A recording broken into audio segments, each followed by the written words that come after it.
Колония поселения номер 3. Здесь отбывают свое наказание около 16 представительниц слабого пола. Статьи у них серьезные, а потому и сроки ощутимые. Журналистам, тем более с камерами, попасть сюда сложно. Показывать лица тех, кто волею судьбы сейчас не на свободе, тоже запрещено. О своем настоящем многие не сообщают даже своим родственникам. В 6 утра зарядка, позже завтрак, затем развод на работу. За качественную работу и соблюдение порядка срок могут сократить. В 5 вечера у осужденных заканчивается рабочий день. После ужина еще один досмотр. Вольному человеку может показаться, что жизнь по режиму не самая страшная, но осужденные уверены, рутинное расписание изо дня в день, из месяца в месяц, из года в год – то еще наказание.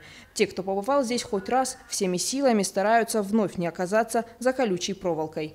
С людьми вообще нелегко работать. У каждого своя судьба, у каждого свои проблемы, у каждого свои мысли.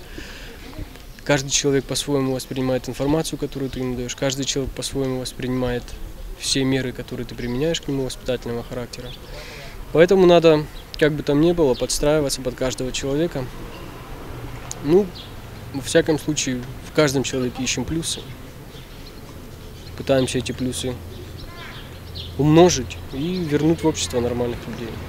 С женщинами тяжело работать в том плане, что склад характера, менталитет женский, он намного отличается от мужского. Поэтому особый подход требует.